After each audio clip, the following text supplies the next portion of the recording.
this moment in time was pinnacle. They lacked a cantor, they lacked a rabbi, they lacked the heart of what we deem in a normal Jewish structure for a synagogue. And what these 23 people did was they created Judaism according to the will of the lay leadership. What did they do? According to Jewish tradition and law, they built a mikveh, they built a cemetery, and then they built a Beit Midrash. Actually, a synagogue is not technically required, but those three things are to begin a Jewish community. But why was this moment important for us? Because 400 years ago, we decided at this moment that American Judaism, especially Reformed, Conservative, and most of Orthodox synagogues, would be lay-led, where the clergy would answer to the lay leadership who would represent the will of the congregants. It totally changed models which was happening in Europe. So what we are doing today is a continuation of the sacred process, that we are a sacred religious institution, but I, as the rabbi, and Cantor Whitner as the cantor, we serve all of you. And to get that going, we're going to welcome our president, Robert Berman.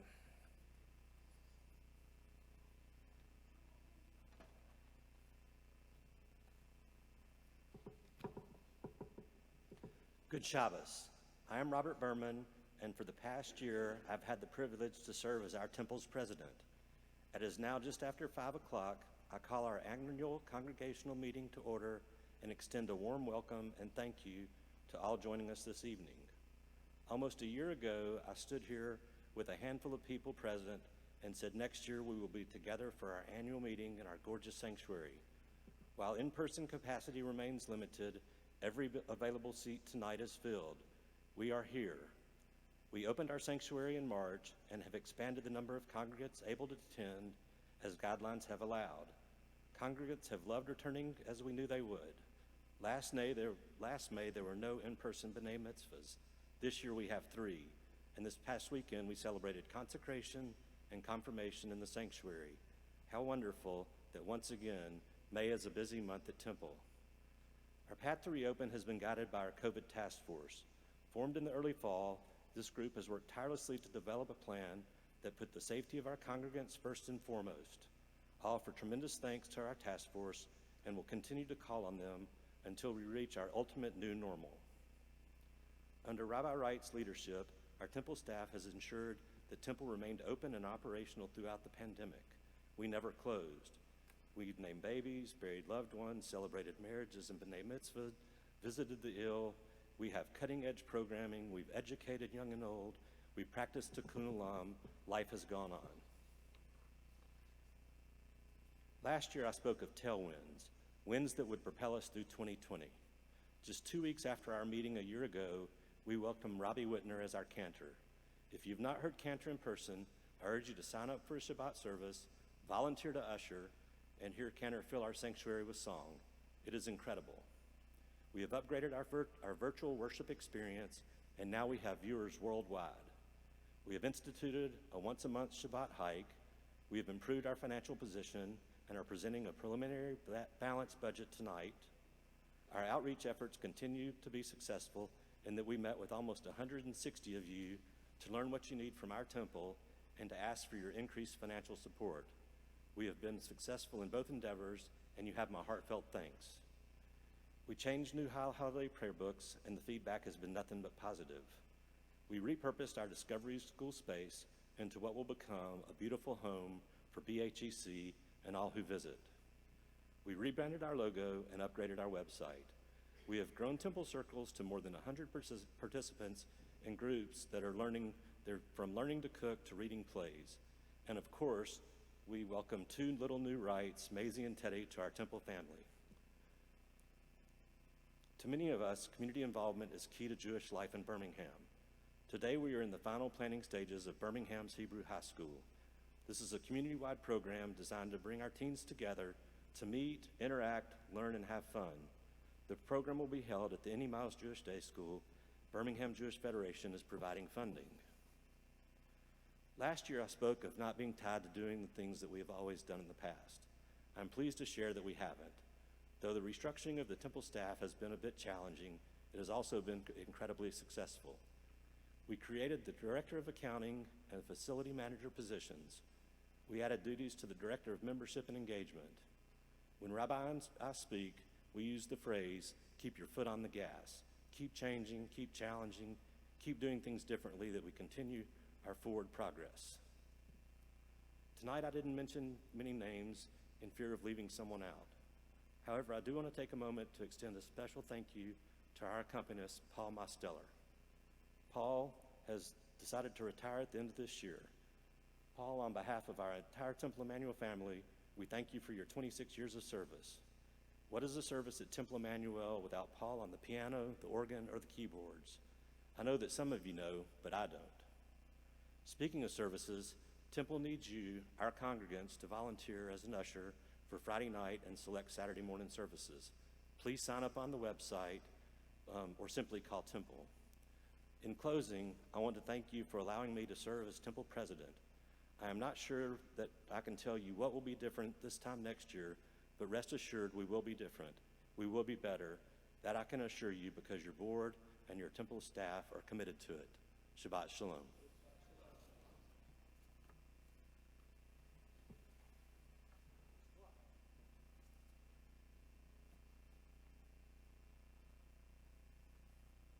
Shabbat Shalom. I'm Joel Piasek, and I'm had the pleasure of being treasurer of Temple for the past year and working with Robert. And as you can see, it's been a busy year. I have two presentations to make that will require a vote of the Temple membership and then a financial report. The first matter is the reinstitution of what is known as the Financial Resources Development Council. This was a committee formed after Project Shofar, which some of you will remember from 2005 and 2006, to get the Temple's finances organized. It's composed of 9 members, 3 from the Board of Temple, 3 from the Board of Endowment, and 3 from the Temple membership at large. And its job is to provide advice and long-term planning and analysis for the Temple's financial future. It acts as a financial coordinator between the Temple and the Endowment, and most importantly, provides a body of institutional financial knowledge to help future treasurers and future presidents understand the history of the Temple's financial basis. It lasted for a number of years. It was then removed from the Temple's bylaws, and can't tell you the exact date because I don't know, but it was reinstituted on an ad hoc basis about 4 or 5 years ago with the assistance of Joe Bluestein. It worked for a number of years on that basis, and when I undertook the job as treasurer and discussed this with the Rabbi and Robert, we agreed that it should be brought back as a formal organization within the structure of the Temple's bylaws. So what was presented to you in the booklet is the proposed bylaw amendment that would add the Financial Restructuring Development Council, also known as the FRDC, on a formal basis for the Temple. The board recommends this to the membership, so we need a second for the resolution. Need a second? You got a second. All right. All those in favor, if you haven't proxy voted, all those in favor, please stand up. Okay. And all opposed? All right, the motion carries.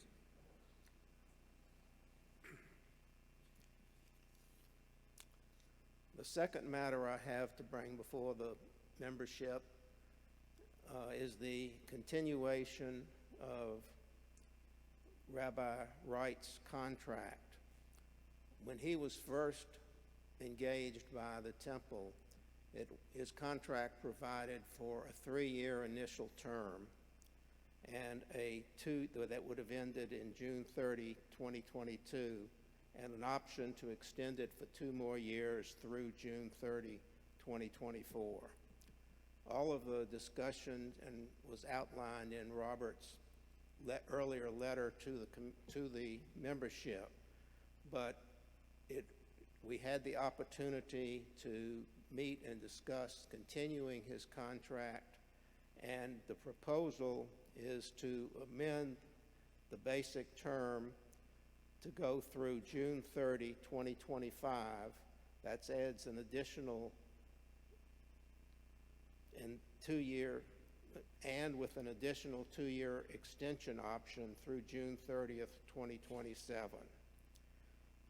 It basically ensures it will have the continuation of the rabbi's services for the future and takes into account, frankly, the very chaotic first 2 years the rabbis had to deal with between all of the personnel changes and COVID.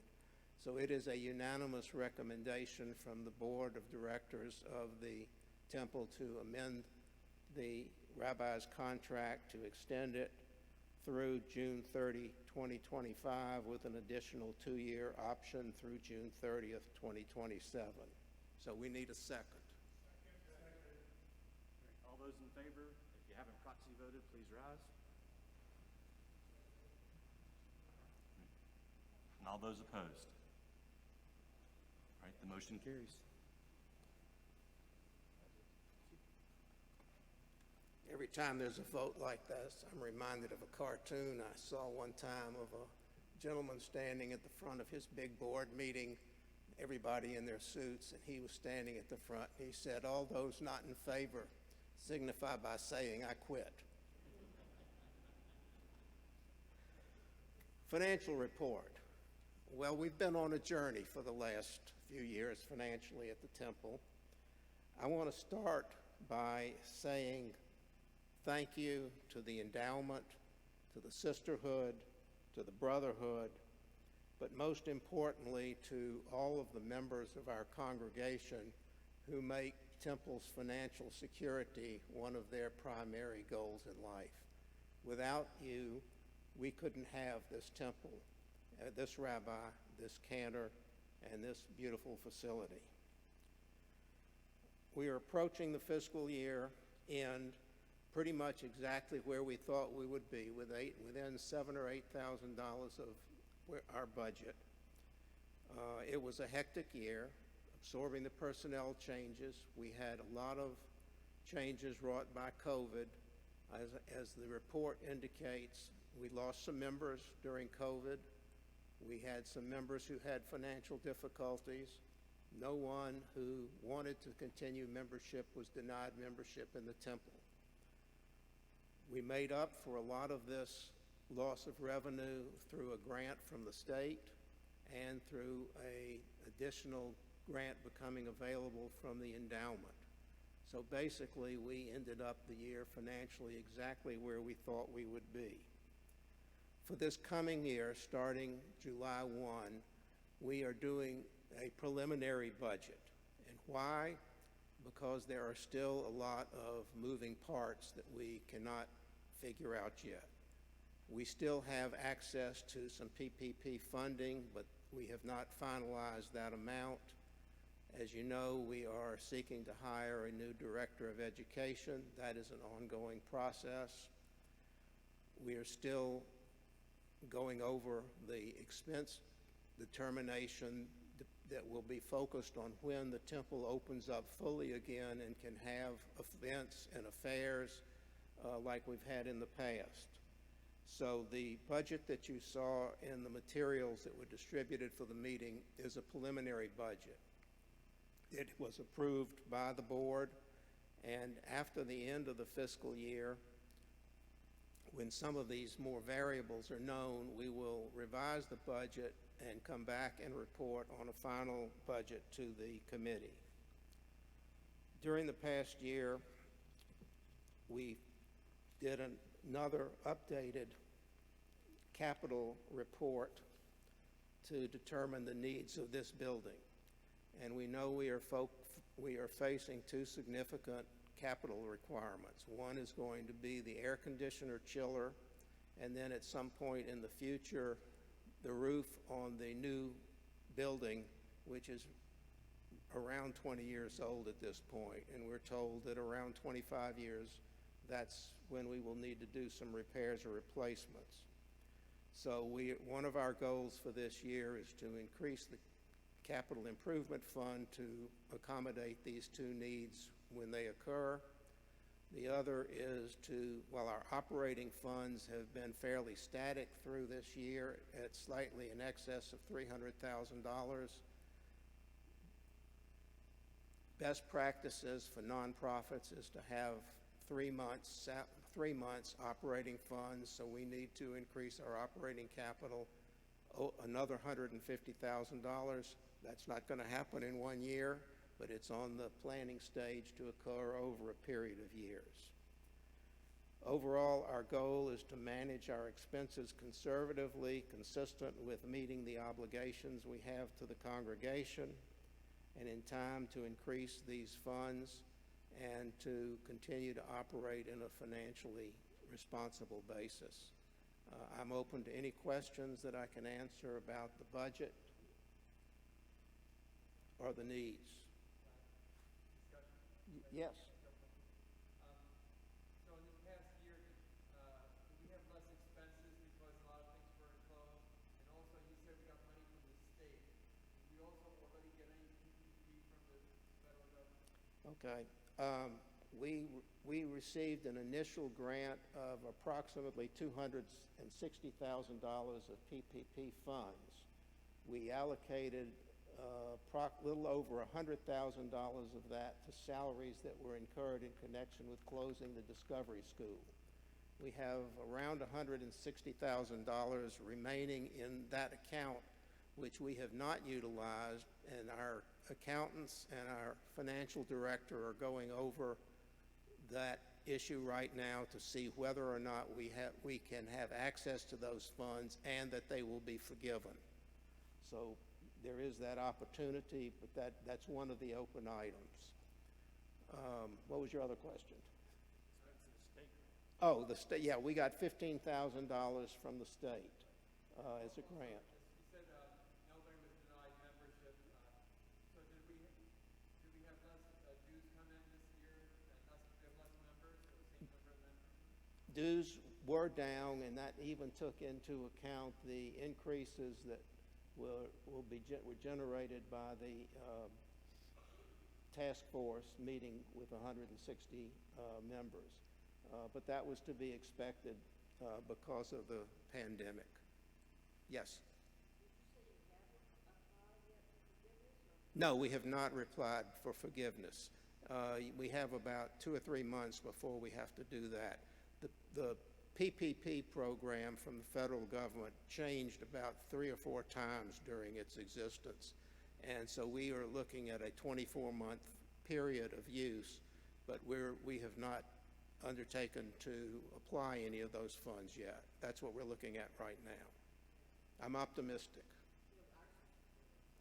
But the next step will be to seek the forgiveness after we determine the exact amount we can utilize. Any other questions? Well, thank you again for your support. Oh, wait.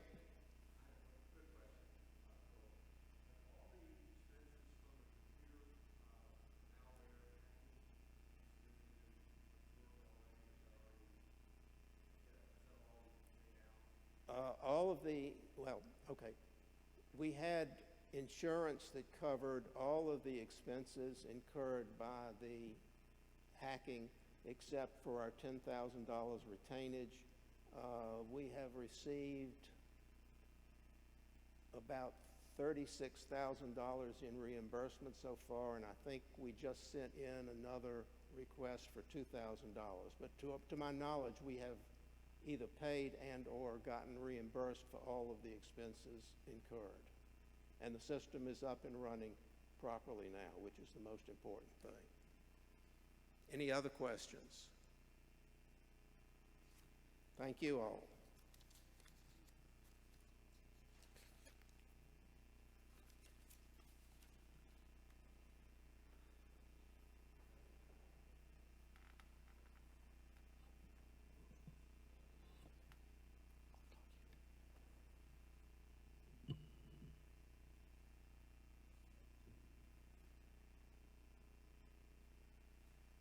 President Gerheld.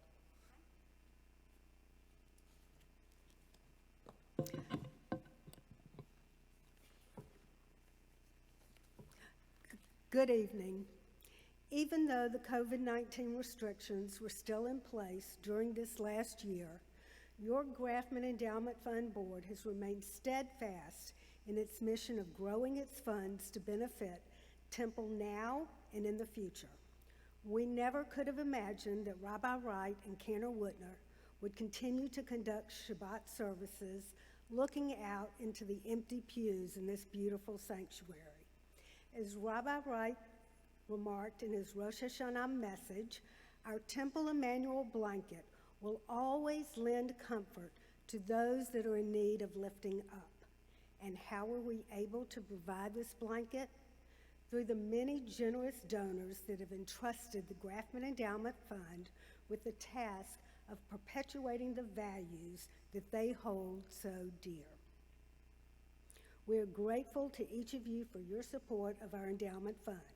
I would be remiss if I didn't also thank Jan Blitz, our executive director, and her unbelievable committed staff for their commitment to our mission of ensuring a strong and vibrant Temple Emanu-El for years to come. I hope you will take time to read our progress report in the program that was emailed to all of you, and I think some of you have it in your bulletins with you now, which includes a summary of the many enhancements that were made possible through endowment funding. Let me also mention a few of our giving highlights. Through our Live Your Jewish Legacy effort, we have 12 new legacy gifts that will benefit our congregation for many years, and over $1.3 million in current gifts over the past 10 months. These include 6 new name funds that were opened this year. Our annual giving program for 2021 exceeded $100,000 from approximately half of our congregation. As always, our goal will continue to be participation from 100% of our Temple family. Several donors accelerated their requests to help endow their dues. And through the generosity of Karen and Joel Piazzik, we will soon have a beautiful entryway into our building. Additionally, their substantial gift has allowed our assets to reach $21 million. What an accomplishment. $21 million in 2021. I hope by sharing this that I'm not giving it some kind of kin of horror, as we all recognize the volatility of the stock market. I want to thank Robert and the clergy, the Temple Executive Committee and Board for again managing through the COVID challenges that continued into this fiscal year. Through their diligence and commitment, we will still able to engage those in our congregation that look to Temple for their spirituality and their social outlet. I'm looking forward to Andy Rotenstreit's leadership as the Grafman Endowment Fund Board and the Temple Board carry on in the spirit of cooperation and collaboration. It is truly a partnership. That is what makes our congregation so strong. I want to offer my sincere appreciation to our board members who will be coming off this year, Josh Mandel, Joel Piazzik, and Neil Roth. We are grateful for your leadership and commitment to our endowment fund. The good thing is that each one of you will continue on serving. Josh is a member of the Temple Board, Joel will continue as the Temple's treasurer, and Neil will serve as an advisor on the Grafman Endowment Fund Board. Next, I want to thank the officers of the Grafman Endowment Fund, Andy Rotenstreit, Neil Roth, and Candy Morrison. And thank you to my advisors, Jeffrey Baer, Amy Sag, and Frank Siegel. I really appreciate all of your insight and your willingness to continue serving our temple and endowment fund. It has been a real honor to serve as president of the Grafman Endowment Fund these past 2 years. Now it is my pleasure to present the following slate of officers recommended by our Grafman Endowment Fund Board of Directors for ratification. Andy Rotenstrike, President, Jerry Held, Vice President, Jason Epstein, Treasurer, myself as past President, advisors Neil Roth and Frank Siegel. Re-election of board members Charles Stein and Amy Chauvin, both for a 3-year term. And I'm really excited to present our new board members, all for a 3-year term. Stephanie Friedman, Barbara Fine, Nancy Gerticke, and Roxanne Travalut. I'll now turn the program back over to Robert for ratification of these and the Temple's other boards. Thank you, Ginger. It's our pleasure to ratify the nominations for the following boards. Ginger just spoke on behalf of the Grafman Endowment, and momentarily I'd like the Grafman Endowment board members to come to the bema, but I'll tell you when. The officers for Temple Emanu-El: Robert Berman, Charles Collette Jr., Barbara Ayland, Adam Gordon, Secretary Lisa Bebenik, and Treasurer Joel Piasek. Al, I hate to leave you hanging as immediate past president, but you're certainly welcome to come on the bema before you do your last year of immediate past president sailing. Okay. Our board members that have to be ratified: Brian Colbrish, Josh Mandel, and Ben Smith. Our Temple Emanu-El Sisterhood are officers of Sylvia Wright, Leanne Naumberg, Lisa Bebenek, and Kim Roth. Moreover, and Adrian Jyer Smith as a religious school liaison. Our Temple Emanu-El Brotherhood, Mark Mosteller, will come up for his ratification. So at this time, for those names that were called, please come to the bema. I hope I got all of them. Officers and board members, you can look at your program, there's an asterisk. Roxanne Travalut, I apologize. Suzanne Kretsky. Lisa, you have 3 titles with Kim Roth and Cheryl Collette and Robin Steele.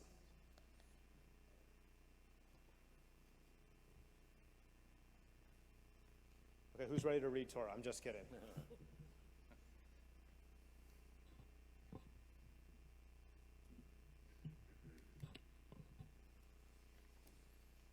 For those who are able, I ask the congregation to rise.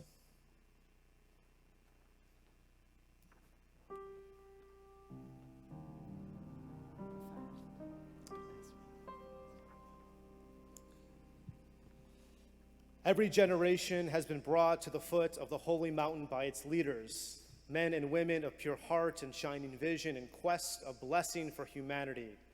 Words came to them searching for God amidst the storms of life. They heard the still, small voice. Torah and teaching came, was heard, and was transmitted. Through our synagogue, the tradition endures. Because of its leaders, the synagogue lives, and the symbol of that miracle is the survival of our Torah. We'll leave the Torah in the ark, but for now, Cantor will lead us in Al Shlosha Devarim. Al Shlosha Devarim, Al Shlosha Devarim, Al Shlosha Devarim, Haolam Omed. Al Shlosha Devarim, Al Shlosha Devarim, Al Shlosha Devarim, Haolam Omed. Al HaTorah ve'al ha'avodah ve'al gemilut chasadim. Al HaTorah ve'al ha'avodah ve'al gemilut chasadim. On 3 things, the world stands: on Torah, prayer, and acts of human caring. That's from Perker Avot.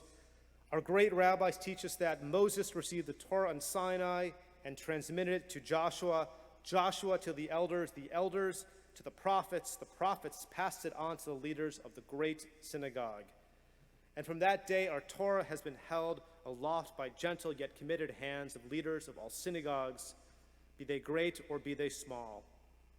The sages taught the leaders of the great synagogue 3 things: be deliberate in judgment, raise up many disciples, and make a fence around the Torah. And they did. For over 2,000 years, the Jewish people have been guided by the ancient book. We honor it and cherish it as a link with our ancestors, a symbol of our faith, saying the words that have bound together throughout centuries. And I ask all of our board members up here to say the watchword of our faith together. Shema Yisrael, Adonai Eloheinu, Adonai Echad. As we mention these names and the name of Temple Emanu-El, our Grafman Endowment Fund, our brotherhood, our sisterhood, we induct you as new board members and officers of our congregation.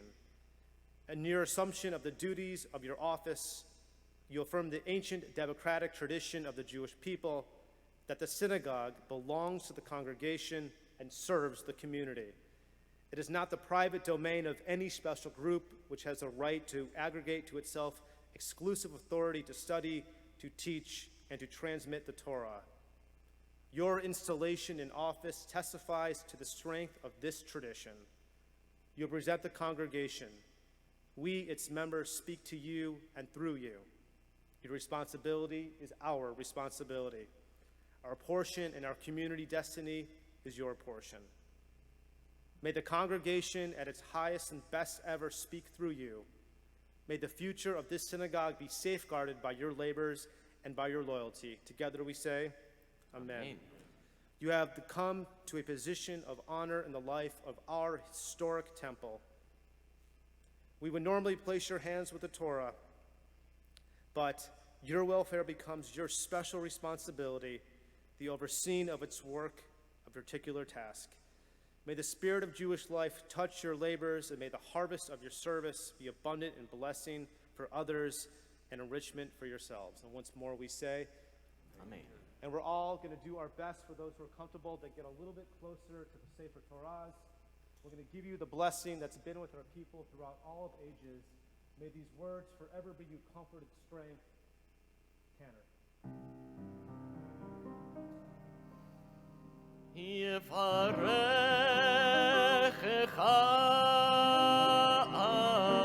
Adonai ve'yishmerecha.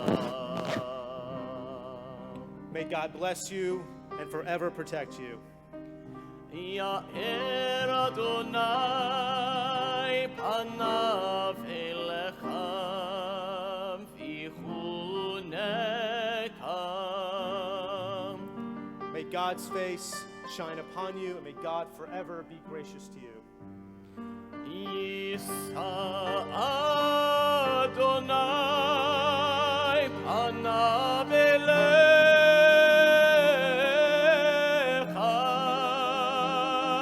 meyasem lecha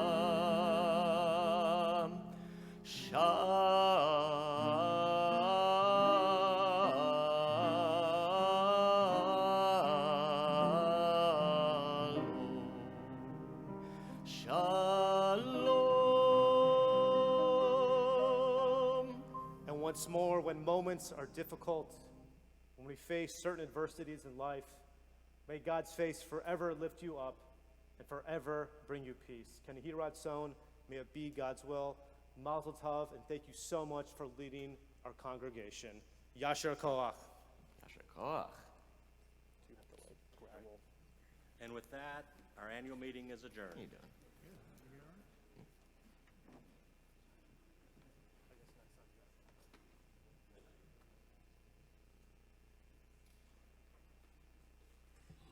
You guys can talk amongst yourselves. The exam will be passed out momentarily. Come on, give me a little. Paul, just give me a little music. Give me. Thank.